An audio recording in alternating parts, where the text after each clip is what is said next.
Way, we can get back now to our commentators, Stuart and Martin. Well, it's a rueful Chelsea that climb these steps. Loses at Wembley yet again. And by the narrowest of margins. Sure, when they look back at particularly these two finals in the last 11 weeks, it's just about finishing. They don't have a 20-goal striker. They don't have a Mane. They don't have a Salah. They have players with the potential to do that. They haven't been doing it. And grabbing a goal to win a cup final has been beyond them. You're absolutely right. When they bought Timo Werner, they thought he was going to be the 20-goal-a-season man. When they brought Lukaku back, I thought he was going to be a 30-goal-a-season man. I think they thought he was going to be that.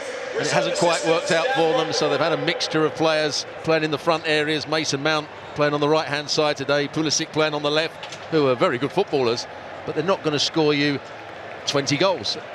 And that's been their problem in these cup finals. Some good build-up play, they got themselves back into the game, they just couldn't finish it off.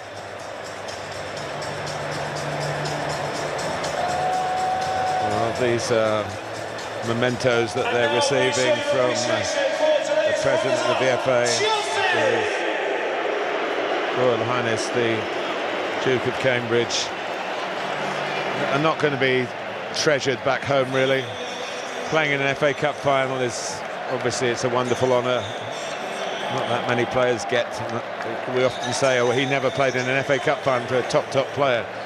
But to play in it and lose, it takes a lot of the gloss off. But I think it's not quite so bad, and I may be completely wrong here, but it's not quite so bad if you lose on penalty. If you get totally outplayed and get beaten 3-0, like Watford got beaten 6-0 3 years ago. You don't want to remember that cup final. But some of those players, like Reece James, can look at that cup final today and say, I gave it everything, I played really well. You know, it would go down in memory as a really good game for him, I'd imagine. Chelsea, who have made no excuses about the difficulties that the ownership of the club, a wider issue than actually on the field on match day, but it can't make life easy around the club, and Mason Mount will be reflecting on what has he done wrong to Wembley to be so cruel to him. You have to say, he didn't look overly confident when he came up to take the penalty, did he? It was a slow run up. I think he almost telegraphed where he was going to play it, and Alisson made a good save. Of course he did. But you have to feel sorry for Mason Mount. And Thomas Tuchel has made such an impact to get to various finals and win, of course, the Champions League. Really has taken Chelsea to places like this. But they are a club with a history of wanting not just the accolade of being there on the big day, but the silverware and the trophies that come with it. But the winning machine at the moment is this one.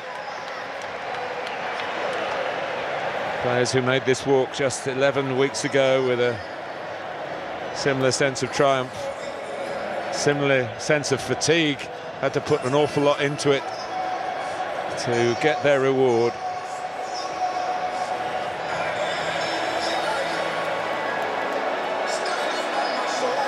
Liverpool did win both trophies 21 years ago.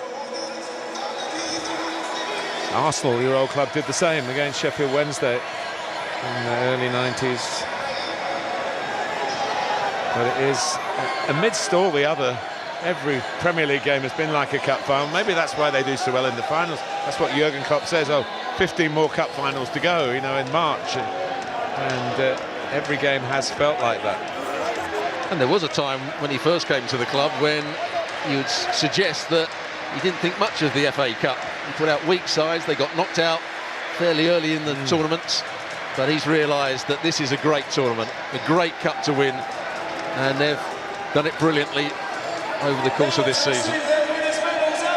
They are the most decorated club in English football, and they have another chapter for their glorious history. And they are still the quad squad. They'll be backing West Ham to do them a favour tomorrow and play Manchester City at the London Stadium. They then play at Southampton on Tuesday, and we go to the final day next Sunday.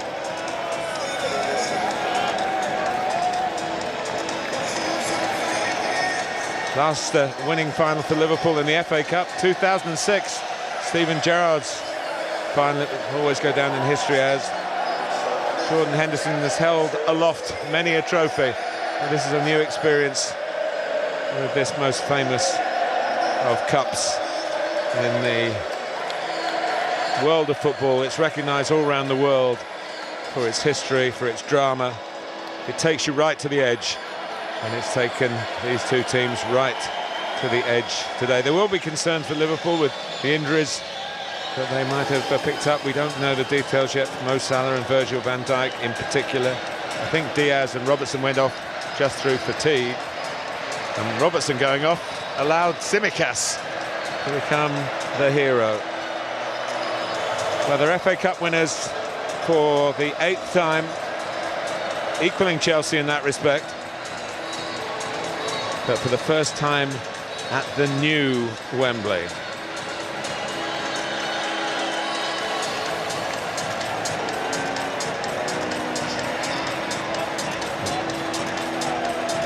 The wait is for the skipper. At the end of the line.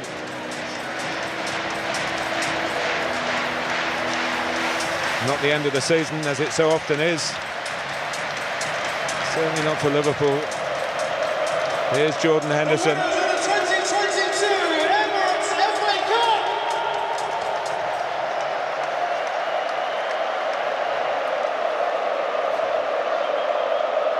The crowd are getting ready. You have to say it. These Reds are simply relentless. They are FA Cup winners 2022.